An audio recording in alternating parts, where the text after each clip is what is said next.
How a tiny island conquered the American track empire. How does a nation of less than 3 million people take down a sporting empire of over 300 million? It's a story that seems to defy all logic. For decades, the United States was the undisputed king of sprinting. With a massive population, endless resources, and what felt like a factory for producing world-class talent, their dominance seemed unshakable.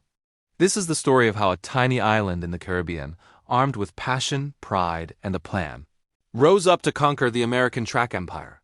Section 1. The unquestioned empire for most of the 20th century. If you thought of sprinting, you thought of the United States. American legends like Jesse Owens, Carl Lewis, and Florence Griffith-Joyner weren't just winning, they were setting the bar, becoming global icons who made America's grip on the sport feel permanent. In those years, just making the U.S. Olympic team was often a tougher fight than winning an actual Olympic medal. Meanwhile, about 900 miles south, the island of Jamaica was making small ripples in a vast American ocean. They produced incredible, but often isolated, stars who proved the island had raw talent. In the 1940s and 50s, athletes like Arthur Wint and McKenley brought home Jamaica's first Olympic medals, putting the world on notice and planting the seeds of a national sprinting tradition. Then came Quarrie in the 70s, a national hero, and the legendary Merlene Ottey, who carried the torch through the 80s and 90s, winning a staggering number of medals on the world stage. But these were individual flashes of brilliance, not a sustained challenge to America's depth. For decades, Jamaica was seen as a producer of outliers, not a powerhouse program that could consistently stand toe-to-toe with Team USA. While America was an empire, Jamaica was a collection of individual stars. But something was brewing beneath the surface. In Jamaica, sprinting isn't just a sport, it's woven into the national identity, a deep source of pride. This cultural passion was funneled into a high school athletics program known as CHAMPS, a fiercely competitive system that became a crucible for forging world-class athletes. That system was about to change everything. Section 2. The spark of a rivalry, the first real tremor that shook the American track empire, hit at the 2004 Athens Olympics. It was there that a young Jamaican sprinter named Veronica Campbell-Brown did the unthinkable. In the women's 200 meters, she faced off against the American favorite, Allyson Felix, and pulled off a stunning upset for the gold. Days later, Campbell-Brown anchored Jamaica's 4x100 meters relay team to its first ever Olympic gold in that event. Once again beating the Americans, a rivalry was officially born. But Athens was just the spark. The explosion came 4 years later in Beijing. The 2008 Olympics is where the USA versus Jamaica rivalry as we know it today truly began. And what happened there wasn't just a challenge, it was a conquest.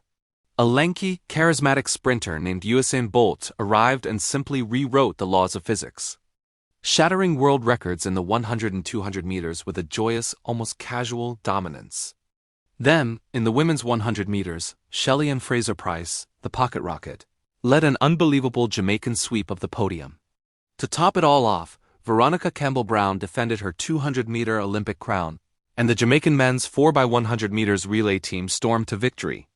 For the first time, Jamaica wasn't just winning, they were dominating.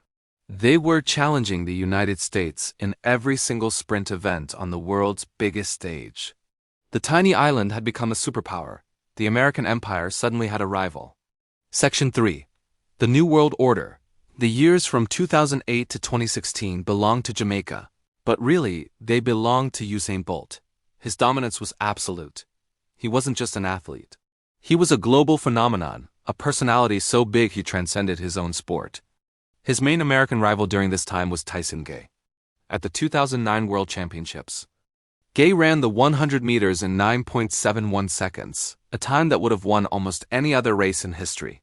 But on that day, he could only watch as Bolt flew past him, stopping the clock at an incredible 9.58 seconds. It remains the fastest anyone has ever lost a 100-meter race, a perfect snapshot of the era. But this was never just the Usain Bolt show. Jamaica's dominance was comprehensive. Shelly-Ann Fraser-Pryce cemented her legacy as one of the greatest female sprinters of all time. The men's 4x100 meters relay team set a new world record. And a new star, Elaine Thompson-Herah, emerged to win the sprint double at the 2016 Rio Olympics, a feat she would repeat in Tokyo. Even after Bolt's retirement in 2017, the rivalry simply evolved. With a void on the men's side, American sprinters like Noah Lyles started reclaiming territory, leading a U.S. sweep of the 100 meters at the 2022 World Championships. But Jamaica's women only grew stronger, with Shericka Jackson emerging as a new force and the team sweeping the women's 100-meter medals at recent championships. As American track legend Michael Johnson said, "That rivalry is real."